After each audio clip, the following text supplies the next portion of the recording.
Welcome to Live Free. I'm Angela K. Austin. Together, we'll discuss books, we'll explore the world, and we'll do it with some of my closest friends. And hopefully, we'll make new ones along the way.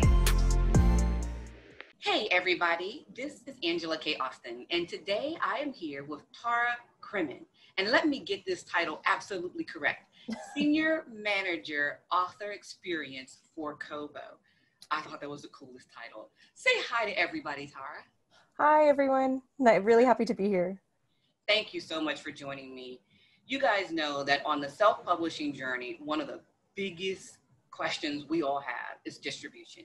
How do we get our books into the hands of readers? How do we let them know that we're here, that we have something for them to read? And, you know, when I first started this, there were only two things out there that I was aware of, that as a self-published author, people were like, you have to be here or here.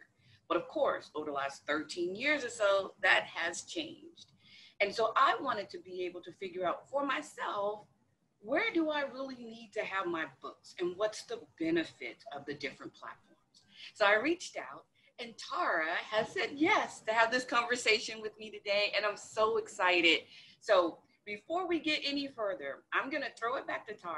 And if you would, tell us what a senior manager of author experience is and give us a little bit of history about Kobo.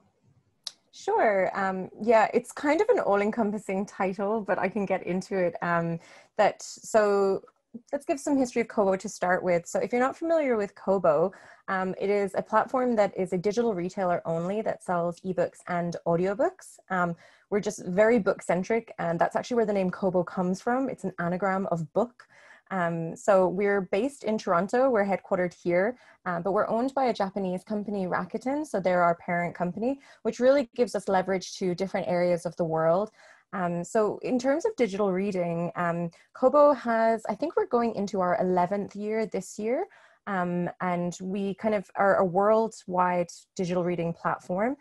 So we have many partners throughout the world, which has really helped us be a successful reading platform, because digital reading changes very quickly. You know, a lot of people that were here before aren't still around, but we had friends in the right places. So for example, we're the partner for Walmart in the US. We power all of their ebooks and their audiobooks. We have Chapters Indigo is the partner here in Canada. We have Fnac, a very strong partner in France, and so on and so forth throughout the world. So that's kind of an overarching view of what Kobo does.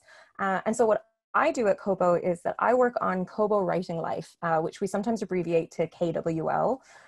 So Kobo Writing Life is the self-publishing platform. So it's an area where if you are an author, if you've written a book and you're deciding to go the independent author route, you can upload your book and your audiobook directly on our platform and make it available for sale on Kobo's website and all of our partner sites.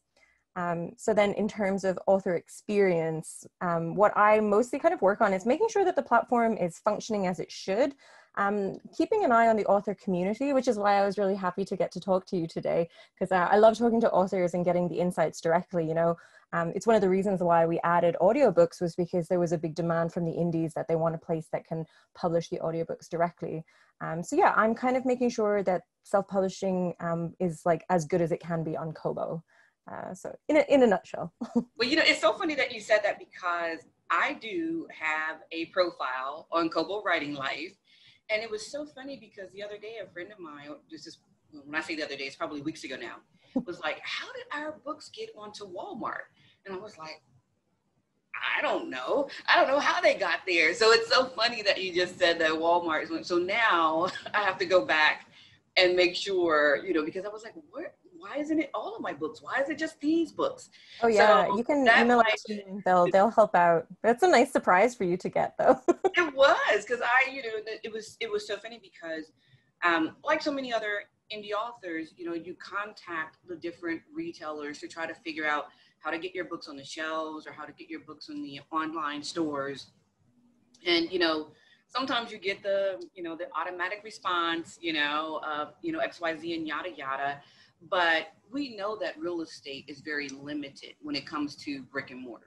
And when you look at this time in our lives right now, you know, who's even in stores, you know, so being in the online stores, being in that digital, you know, real estate is really important. And so we, you know, my friends and I, we did all the research, like, how do we get into Barnes and Noble? How do we get into Walmart? How do we do these things? And, you know, we were like, oh, we can't get into Walmart.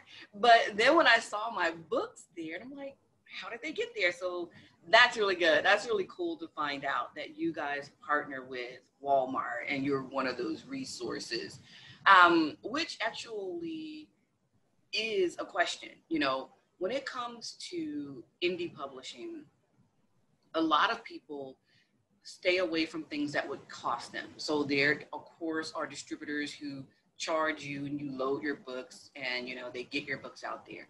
So a lot of people stay with something like an Amazon because they have expanded distribution and they send your books to their partners. So when I started my Kobo profile, when I did that, it was, I would say, a little bit of vanity because I have my own company, you know, my own publishing company. I only publish for myself, but I didn't want it to say, what does it say with Amazon distribution? It used to say something like create space, digital printing services or something like that. I didn't want any of that. I wanted to, you know, I wanted to make sure that, you know, my product could present as strong as possible so that it would be on the same kind of level playing field as major publishers. So I wanted to go to the individual distributors for that reason. But can you actually tell us, like, what are the other benefits? Are there like special promotions or deals, or like you have this partnership with Walmart? Can you tell us, as independently published authors, what are the real benefits of being on different, you know, or being connected with different partners like this? Yeah, absolutely. So when it comes to independent publishing, I think what people kind of decide at the beginning is whether they want to go down a route that is kind of exclusive to Amazon, which will then prevent you from publishing in certain other territories. And this suits some authors because, you know, you only have one platform to worry about. You know, if you wanted to be involved in KU, if you think that's a specific sort of reader that's there for you, maybe that's what you go for. Or maybe if you're starting out in independent publishing, you want to do this for 6 months and then kind of move. So then the other option that we have that we call publishing wide is if you're publishing non-exclusively. So your books would be available on several different platforms. So the major players would be Amazon, Barnes and Noble, Kobo, Apple, Google. So you can publish directly to those places. And then there's a number of different like aggregators as well. So there's sort of like a number of different choices that you can make. So for example, what I kind of work on the most is with wide authors, because at Kobo, we're never going to ask you for exclusivity.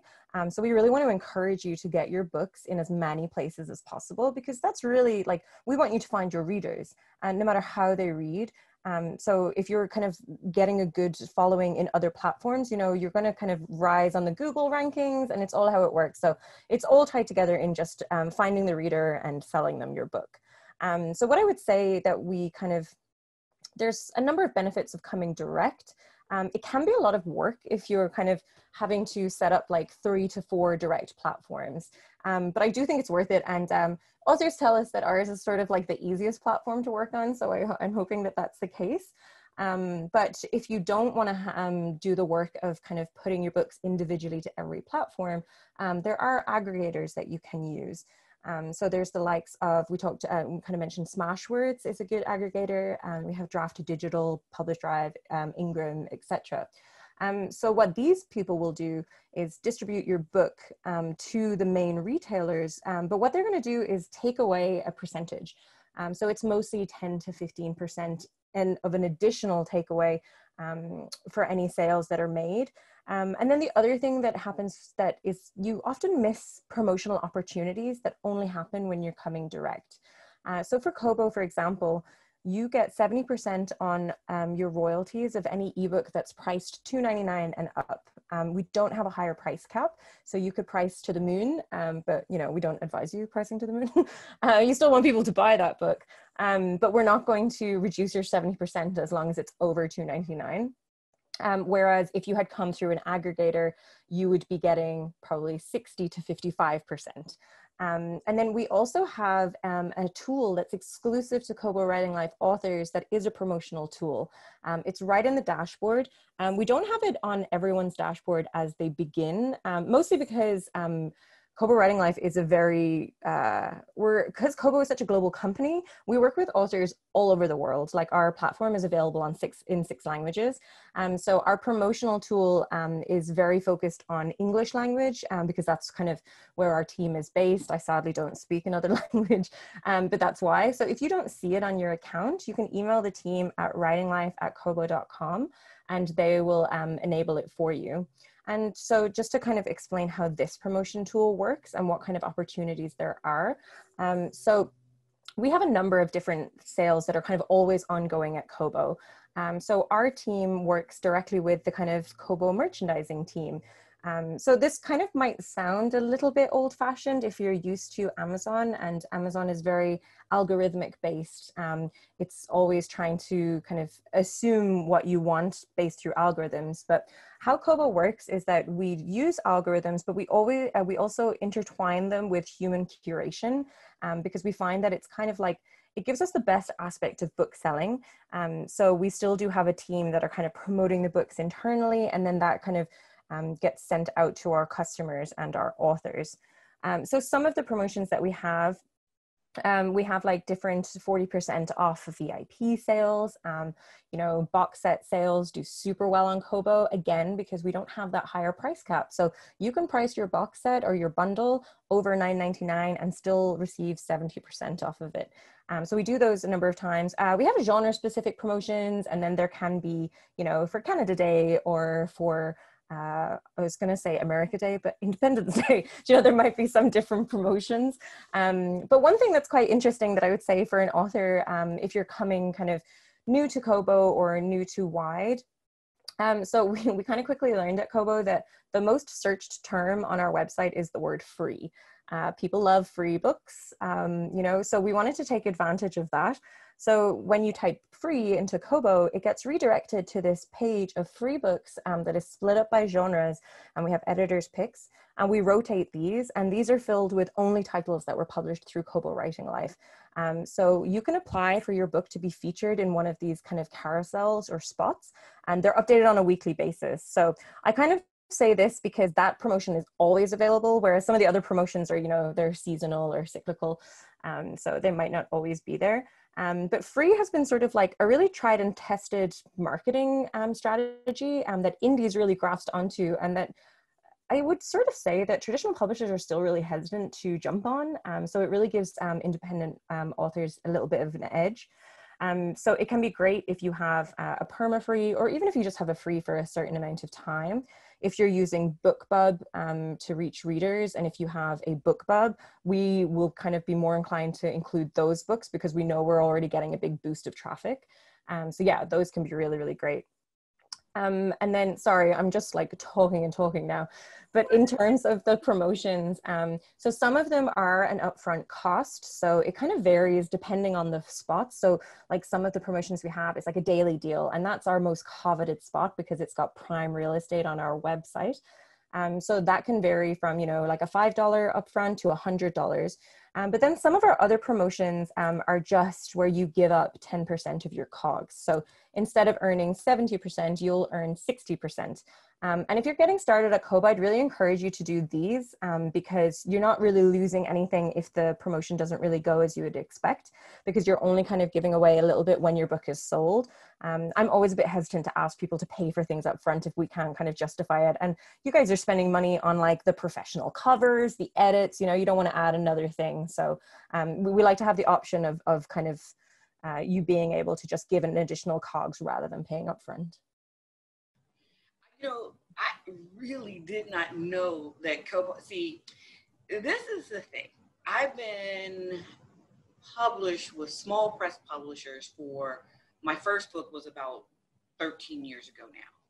But I've only been self-publishing for maybe 5 years. And one of my hesitations was because I really, you know, I work as a marketer for a living, and I've done that for for 25 years or more now. But so because I do that for a living, I kind of wanted to release some of the responsibility. When it came to my writing, I wanted to just kind of write and then give it away to somebody else and let them handle all the editing and everything and the promotion and distribution. And so when I did take it over, like so many people, I started out with the one platform and then decided to go wide, but decided to use aggregators, because it was like, instead of going to each one and, like you said, kind of having that individual interface for each one, I decided to go wide and then let them push it in. And so I never knew that Kobo had all of these promotional opportunities because I wasn't really paying attention. So all of the promotions that I've mentioned in the promotions tab are available for authors to apply to directly themselves. So, it depends on, there'll be some validation, if it's the romance specific sale, we're not going to let you put your nonfiction into that sale, or if it's a free one, we're going to need the price to be a certain thing. But you should be able to see all of them within the promotions tab. They kind of get removed as the promotions are filled, and then we add new ones. So I'd always kind of recommend people, some of our authors check them on a weekly basis, but at least monthly, going in and having a look at what new promotions are there and seeing what really appeals to you. So then our team kind of goes through the applications and sort of approves or rejects the promotions as they come through. And unfortunately, given the number of people that we do have applying, they don't always get accepted, so I would say don't be dismayed if your book isn't accepted. Just keep trying and keep applying over and over again. I like to tell the authors that the worst case scenario is that you're putting your book in front of the person that gets to decide, so it is the right person that's seeing your book anyway. So yeah, that's definitely kind of something that I would encourage people to do over and over again. And then beyond that, we do keep an eye on books that are selling from our authors in general. That's something that I kind of I like to do, whether it's through the community or just checking sales on Kobo. So we do keep an eye on for these new people that are coming. I think it's super helpful for us to get emails from authors. Our team is really small, and I know people can be a bit afraid of potentially, troubling somebody or emailing, but I would really encourage you to let us know if you're coming to Kobo as a new user. Maybe you're moving wide when you had been exclusive and you're trying to build up that Kobo audience, because we'll give you as much advice as we can. So then what I spend a lot of time doing is kind of going through our catalog and seeing kind of what books are really interesting now, what are the trends and what can we build up. And often we get to kind of tailor promotions that are available through that, just seeing what the readers are really looking for. I love everything about that because, it's the thing is that when we're out here as indie authors, the reason so many of us use a vanity press or submit to small digital press is because we really feel like we don't know what we're doing. It's like, who's going to help us so we're not just spending a lot of money and seeing no return on it? If we buy ads or if we, a lot of people, if you watch this channel, you guys know I'm so not into the 99-cent pricing situation. But a lot of indie authors use it. A lot of us have done anthologies and box sets, and it's like, 99 cents and get 50 books, and so, so many of us are trying to bring awareness to ourselves as authors and that we have books, that so many of us, don't really end up kind of winning the game because we're not making any money off of the books because of our pricing, because we don't really know how do we promote and all of this. So knowing that, people can reach out, and let's say that one more time, and of course I will put it in the description for this. It's writinglife@kobo.com. Yep, that's it. Having people who are willing to kind of walk you through some of it so that you kind of know what's happening, that is huge. I did not know this. I feel like I'm learning as much as people. I'm like, I have a Kobo profile, but apparently I just don't know what to do with it. So that brings me to a quick question before we move away from this one. Do you guys do webinars or teach people how to use, for me, I've never done or participated in any promo on Kobo because I just didn't know to do it. So do you guys have a listing of webinars or anything like that so that authors can become more aware so they know to jump onto some of these? Yeah, I would say to kind of follow our social. So we have a YouTube channel that's filled with tutorial videos, and they're available in all of the languages where our platform is available. They're just subtitled in the other languages. I make these videos, so it's like me trying to guess where they are. So we have kind of walkthrough videos of a lot of things. If there's anything missing, please let me know. I'd love to know what we can kind of add. In addition to that, we actually have a podcast that's a weekly podcast. It's called the KOBO Writing Life podcast. And it's basically author interviews, tips and tricks, kind of like a community podcast about the kind of publishing world in general. It's not always definitely indie, but I would say go through that and kind of see if there's any episodes that appeal to you. When we do launch new features, say like the promotions tab, we usually do an episode where we talk to the people at Kobo about like, you know, so why was it built and what can an author benefit from it? So if we're ever launching a new product, we'll definitely do a special on that. And in terms of webinars themselves, we haven't been doing them just as a kind of traditional webinar, but I do live Q&As on YouTube and Facebook. We've been doing them once a month, where I'll usually just chat to an industry person about kind of like the state of the union or like something about their area of expertise. Like we've had Joanna Penn on in the past, and kind of you know, Ricardo from Reedsy has been on as well. And last month or actually it was just last week, we did one where it was just an Ask Kobo Anything. So we had our merchandiser that builds all of these promotions was there and able to live answer questions. So it was received really well. And that was the first time we had done one. So we're definitely more open to doing kind of more stuff like that in the future. But yeah, we have a help center with a lot of stuff. I can send you all the links to all of these. Yeah, I would love to see that, especially the YouTube channel, because I am one of those people, I'm so visual. I like to feel like I know people, you know, so it's like when I'm listening to a podcast or watching a YouTube channel, I'm like, oh, okay, you know, and I feel like I can, and then you can always go back and rewatch it or listen to it a million times. So by the time it's all done, you actually do feel like you know something. Yeah. I did want to hit on something that you just mentioned kind of briefly about, you know, pricing the books and kind of maybe there being a focus on like the 99-cent price point. We definitely are kind of seeing that. I think it's like a misconception that people have about independently published books, that they're 99 cents and it really kind of undervalues the work. But what we're seeing is independent authors are pricing their books higher, and traditional publishers are like, they're walking their prices down. So eventually these things are going to meet in the middle, and that's going to be the sweet spot for the customer. But yeah, I would really kind of like say not to undervalue your book at all, because you want to like train your readers to be dedicated readers, not just bargain hunters. So yeah, I would kind of definitely look at your pricing. And with Kobo, we offer 16 currencies for you to choose from when you are pricing.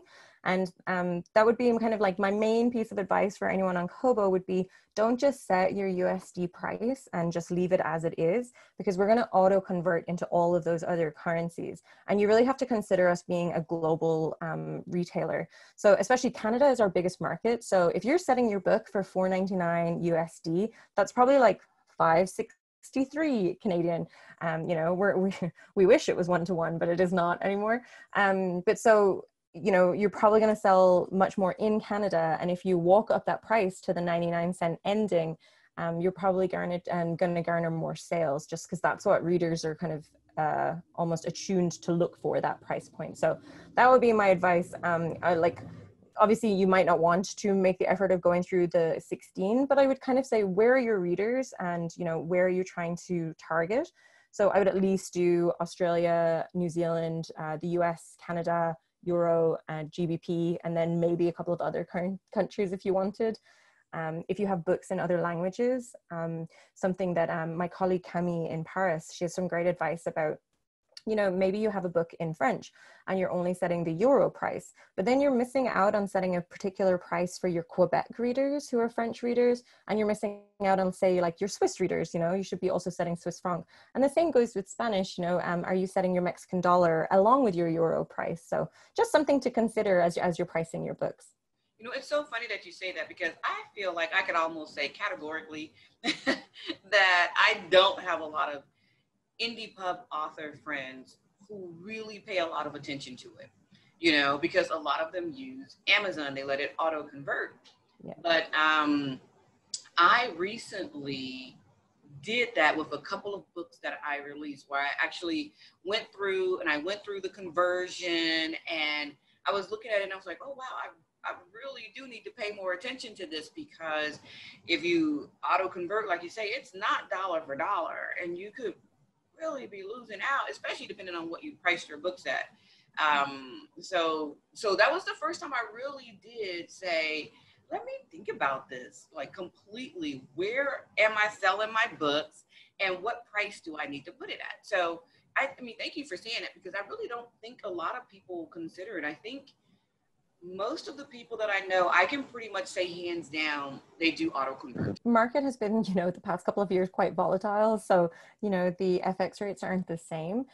Or perhaps you came to Kobo Writing Life right at the beginning, 8 years ago, when we didn't have the extra currency options that were there.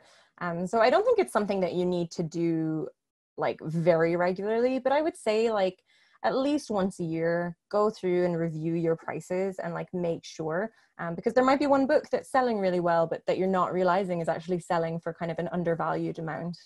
That ties back to your overall distribution. Where are we, it's like, which platforms are you on, and where are you selling your book? Because so many of us, we start out in the one, and you even hinted to it a little bit, like, if you start out with one, and then after 6 months or so of being on that one, and you feel a little comfortable.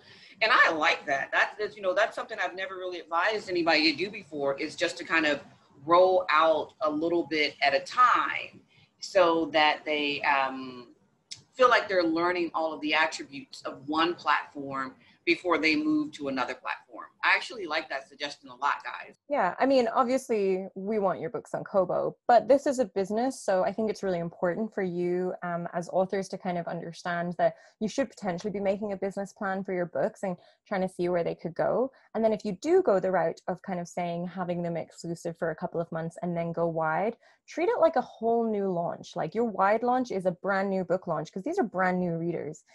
So I think that that's a kind of a really good piece of advice that I would give, that this is a book launch when you're going wide, and you have to kind of push it as much as you did the first time around. Yeah, I like that. I think that makes a lot of sense, because, I talk about that with a lot of people, just overall, it's to me, it's not one of those things, if you build it, they would come kind of a thing, because there are a ton of books being published every year. So whether you are narrow or wide, whatever platform is your favorite, you do need to kind of consider the promotion behind it. But I love the idea of being wide, but understanding what that means and how it benefits me, which means, like, I want to go back and ask you something about Kobo. So we know that you have, Walmart as a partner and all of that. But what are some of the numbers about Kobo that we may not be aware of? Like, do you know how many self-pub or indie pub authors you guys, work with right now through Kobo Writing Life? Or I know you told us how many countries and stuff, but any numbers right there that you can share with us in general? Yeah, Kobo has a catalog that is ever growing, but it's over 6 million books. So this is the catalog that we're bringing to all of the customers that we have throughout the world. When it comes to, say, English language books in particular, 1 in 4 of these books was published through Kobo Writing Life. So that's 25% of those books that were sold were self-published. So I really think that that's a number that people don't realize. And it might be something that's kind of special to Kobo, but it's a really great encouragement that, on our website, we don't differentiate where a book is coming from. So as a customer, I mean, to be honest, most customers don't care if the book has been independently published or not. They just want a good story. So on our site, there's no kind of, behind the curtain, here's the indie books. They're all intertwined. Our bestsellers are our bestsellers, like regardless of where they're coming from. And to be honest, guys, I know you've probably heard me say this before. One of the things I like about being in the digital retail space is that it does allow you to have a little bit more of a level playing field. So, especially if you have a partner like Kobo who is teaching us and helping us with promotions, which I will start taking full advantage of. Thank you very much. But when you walk into a brick and mortar, and I've said this before, especially most of us, we start that on a local level. So here in my hometown in Tennessee, I've pounded the pavement, going to all of the bookstores, going to the Walmarts, talking to people like, how do I get my book in your store? And like I said, I've been doing this self-publishing thing now for 5 years or so. And, and you might be able to get them in there. I've been able to get them in some of these stores, but they either go into the independent local author section or like an African American section. But I write women's fiction and I write romance. And, to be shelved beside other people who write romance or who write women's fiction so that I have the opportunity to be able to be seen by a broader audience that's been one of the most difficult things ever. And really the only place where I feel like we get that kind of fair treatment is in the online digital space, because if you pop in Angela K. Austin, or if you pop in women's fiction, and if I have built it out right, it's going to pop up with all of the other people who write women's fiction or who write romance. So I completely believe that online digital or retail environments are so good for independent authors, which is probably why a lot of us have digital or ebooks only. But I do have ebooks and print. So I never knew that. You guys have a catalog of 6 million books. Yeah, it's a lot to manage, but we do it. Oh my God, that's huge. I don't think I knew that.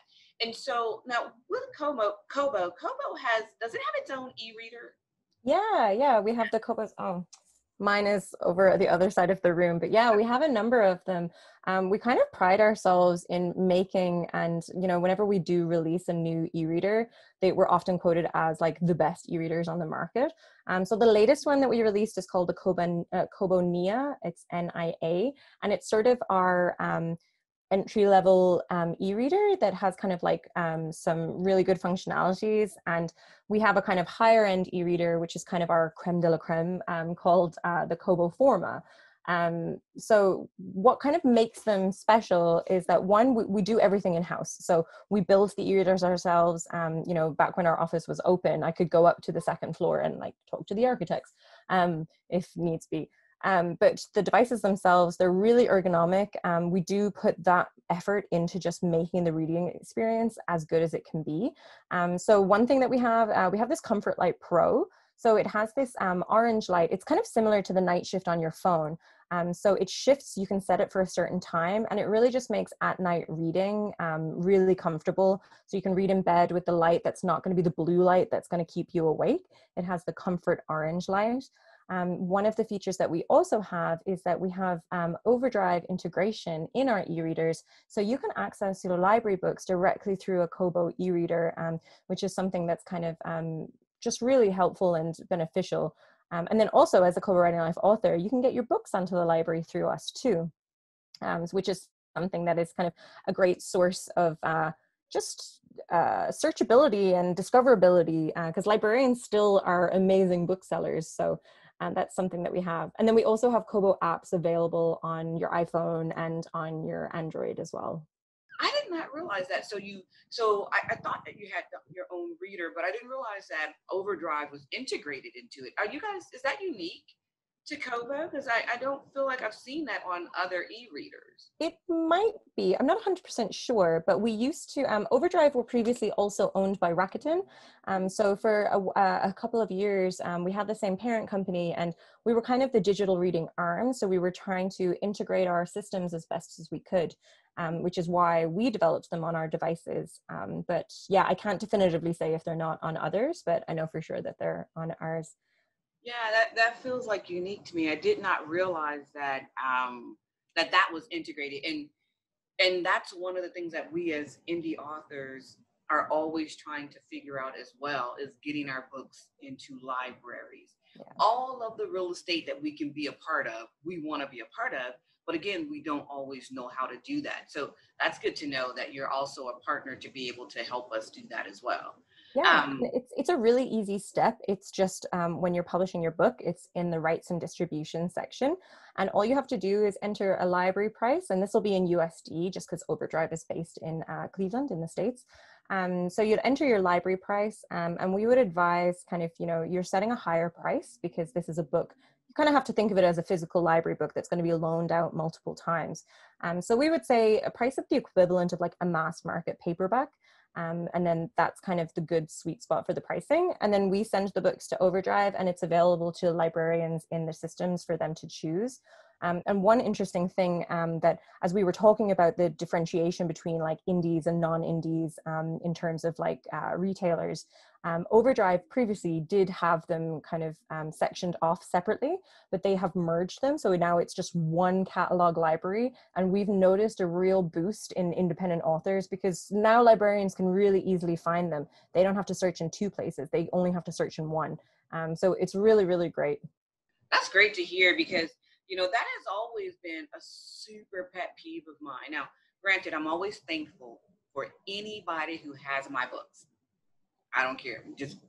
But I hate when you have someone tell you, oh, I thought you said your book was available here, and I went and they couldn't, find it, because some people, they just don't, ask that, that question, oh, where can I find an Angela K. Austin book?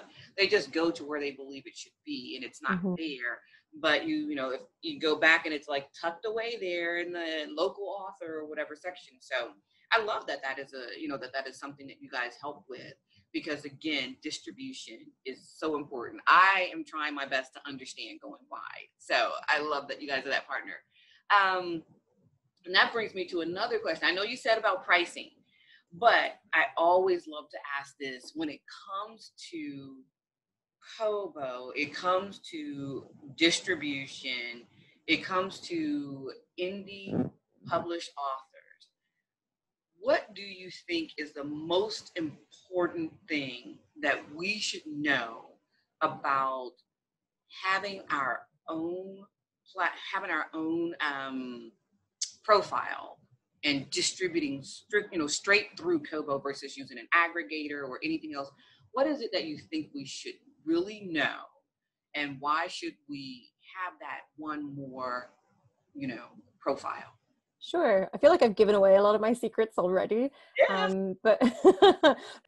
So one of the things that I think is really key for authors when you're thinking about why distribution in general is to really like tell your readers where your books are. So this is kind of a common mistake that people can make is, you have your author website and you've just put links to one retailer. And then you're wondering like, hey, why am I not selling on Kobo? It's like your readers don't know that your books are on Kobo. So this again goes to kind of like your distribution and discoverability is making sure that you're including links to all the places that there should be.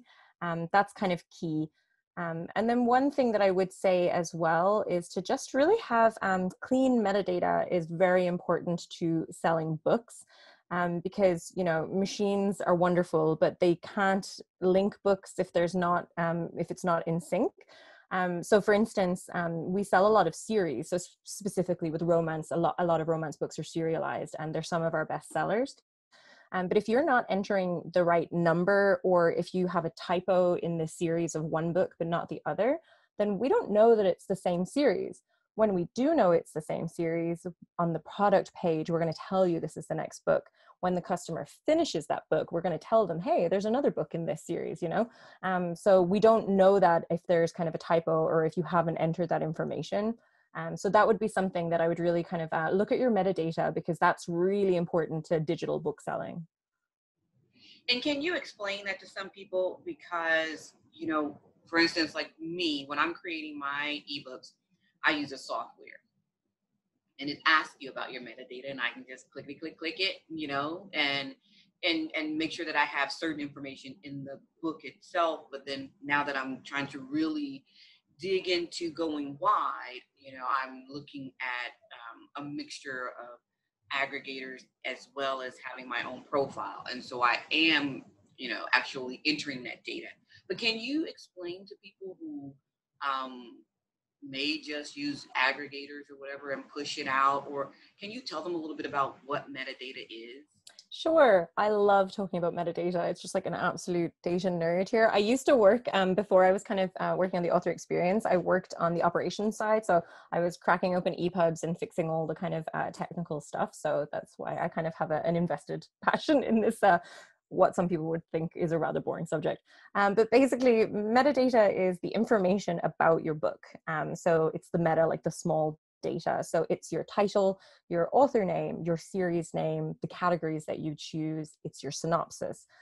So it's really important that you actually spend time with this, because it's not like the authors or customers can really like pick up your book and flick through it like they would in a bookshop. Sure, we have the preview, but it's usually just the beginning of the book. So you want to make sure that your title is correct, that your series information is correct, that that you have all of the authors, or maybe there's a number of contributors or editors that they're there. The description is something that some people really overlook, and I can imagine as an author that you're like, I just finished my book, working on it, I don't want to like now describe it, I'm too into it, I can't like give it away or describe it in 5 lines. But I would really say review your description and really say, like, is it selling the book as best that it can? So if you're using an aggregator, I would just make sure that it's kind of even more important to make sure you have good metadata, because they're sending this to all of the different retailers in kind of just digital feeds. So if there's mistakes, they can probably are just not going to accept some data, so it could hinder or delay your book being published as well. So I would just make sure that you're kind of using all of the available fields that you have, and yeah, just making sure that you're entering the right information. It's funny that you say that, because I was talking with some other people about that, and just the importance of it. And I have been systematically going through and doing cleanups and updating some of mine. So long way to go. But I think again, it comes back to just that it's self-publishing and independent publishing. It changes at a rapid light speed. So your description that was dynamite 5 years ago might not be what this new audience is looking for. So yeah, so true. Don't beat yourself up. It's so true, because I went back and I looked at mine. I was like, wait, because I think it actually hit me when I was buying a book from an author, who's a mainstream major published, and I was like, wait, why doesn't my information look like this? And so I noticed it with that book, and I went through and looked at others and was like, oh, okay, so there's a huge change that I just completely missed. And so I went through and just started updating my books, and I still have some more that I need to do. But yeah, we had an interview with an author just last week with Gail Carrigan. I think the podcast is coming out in October or September. But she told my colleagues that she stopped all of her marketing for her books for 3 months and only redid her descriptions, and she saw no change in her earnings. So it just goes to show what small tweaks that you can do by just like really finessing your descriptions, what a difference that can make. And that's really, where I think I'm on my journey to right now, is going through, looking at my mix of aggregators and, direct to the retailers, to see who all is getting me on the right platforms, and to make sure that I have the right presence on each platform. Yeah. And it sounds like it's like, I know people listening to me are like, Angela, I don't have time for all of that. But take my word for it, guys. It's like, if you do it and you get it right, it's like it's going to end up benefiting you, because you only have to do it like every so many years or something. You don't have to do it all the time, and once you learn how to do it, then every book you release from that moment on, you can release it in the right way. Exactly. So that you'll get in the flow of doing it as you're publishing, and it won't become this big thing. Exactly. And this is a question that I didn't put on my little cheat sheet over here. I'm looking at my questions, like, I didn't put this on here. But, when we talked about metadata, it made me think about ISBNs. Mm-hmm. And so I always like to ask people this who are in a position such as yours, and we're talking about distribution. So I'm one of those people who I do get ISBNs from out there but again, it's hit or miss. It depends on the books. So, but I would, what would you advise? Would you advise self-published authors to use the free ISBNs provided, or would you advise them to buy ISBNs because, again, you can load information into that ISBN. And so what would you advise a self-published author to do? I think there's a number of variable factors. So, location being one. In Canada, ISBNs are free. So Canadian authors, you should definitely be using ISBNs. It's a little bit different when you do have to pay for them in the States. What they do lend is that sort of professional air to your book. It seems to be a bit more refined as a book on a website.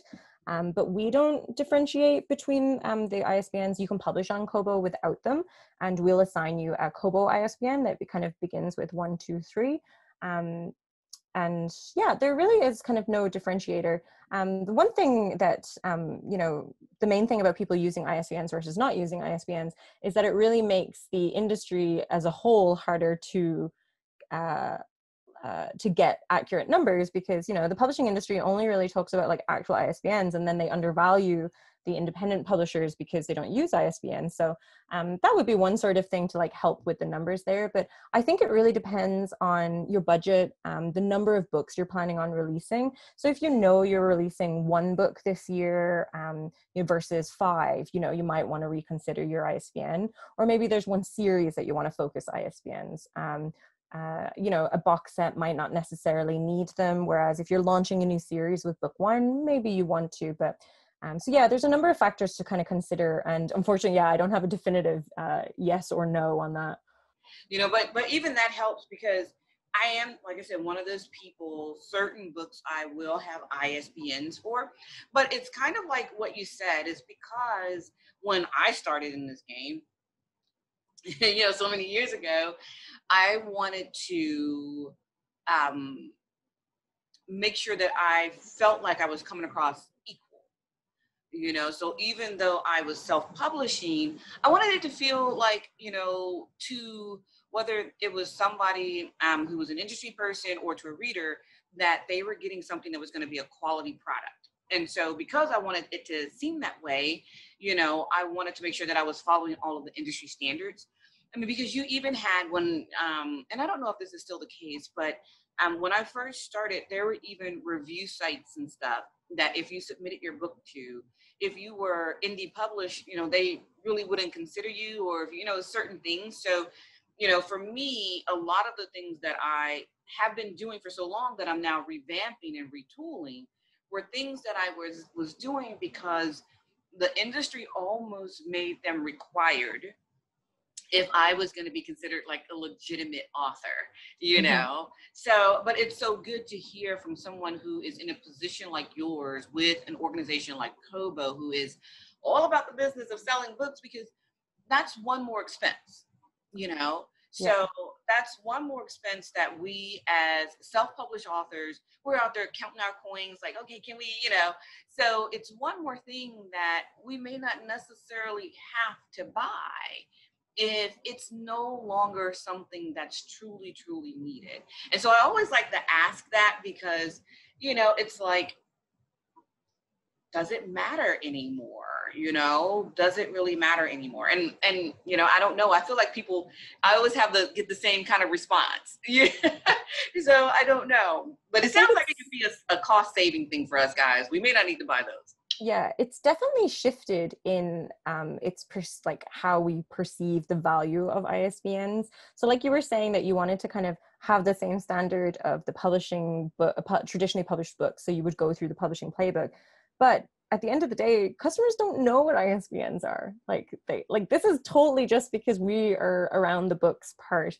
Yeah. So it depends what your aim is, really, It maybe some librarians prefer if you have a traditional ISBN, but in terms of Kobo distribution, it's not going to stop you getting your book anywhere, any of our partners or in any area. Cool. I think you just saved me a couple $100. Sorry. Thank you. I appreciate you so much. I'm like, so serious. This has been such a cool conversation, Tara. Thank you so much. Because literally, as I start retooling everything myself and I'm out there and I'm a part of all these groups on Facebook. They're like, teach you how to go wide and win. And, you see all these things where people, because we're all trying to help each other. So people are like, oh, this is what my royalties were last week, or last month. And this is what I made from, Kobo or what. I'm like, wait, why, It's like, what did I make off of Kobo? Oh yeah. Shh, don't tell anybody.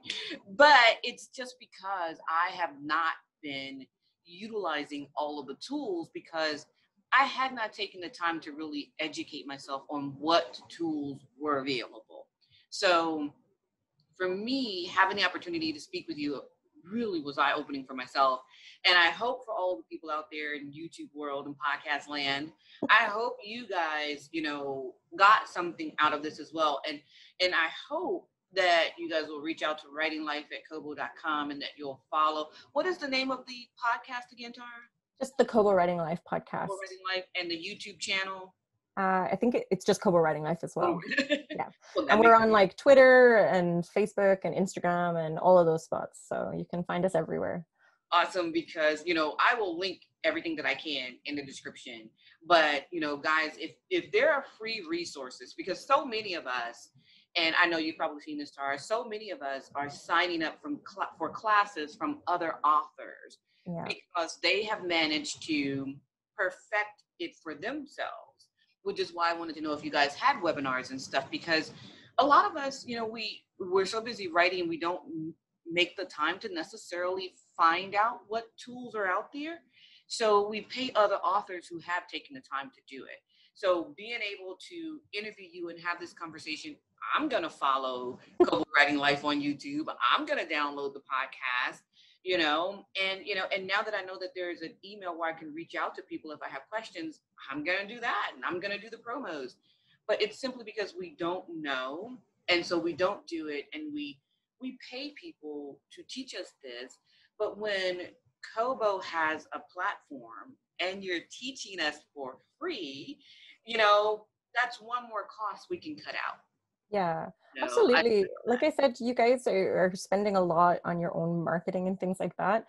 And there's an awful lot of information on independent publishing. So, before even realizing it, you can be going down a rabbit hole. So anywhere that we can make it easier, we're happy to. And I'm happy to come on again, or if there's any questions or anything like that. Like I said, love chatting to people, love chatting about publishing and data and all the nerdy things. Well, I guess you can tell that I'm the same. I love writing. Same. And I love talking to people who can help me get better at what I'm doing, So it's like, I hope that everybody out there, I hope you guys have enjoyed this conversation because I know that I have. But before I say goodbye to Tara, I just want to make sure that we have all of the connections. Kobo Writing Life that's what we should look for on Twitter. Are you guys on IG? Facebook? Yes. Yep. So everywhere we can find Kobo Writing Life. Yep, that's it. So for all of you guys out there, YouTube world, podcast land, I want you guys to go and look for Kobo Writing Life and learn how to do this for yourself. If somebody is offering you free tools, then why are we paying anybody? Let's start with the free. And then we go from there. Okay, let's start with the free. Tara, it has been such a pleasure. Thank you so much for joining me today. Oh, thank you for the great conversation. Yeah, this has been so cool. I really feel like you just saved me some money. Love that. And maybe you just told me how to make some more money, because I can just totally join like one of the promotions and apply and learn and get a little bit better at managing my profile on Kobo Writing Life. So I really hope so. I hope so too, because I love this. I love everything about books and writing. So thank you everybody out there, YouTube world, podcast land. I hope you guys enjoyed this conversation, and I hope that you guys will all come back. Enjoy.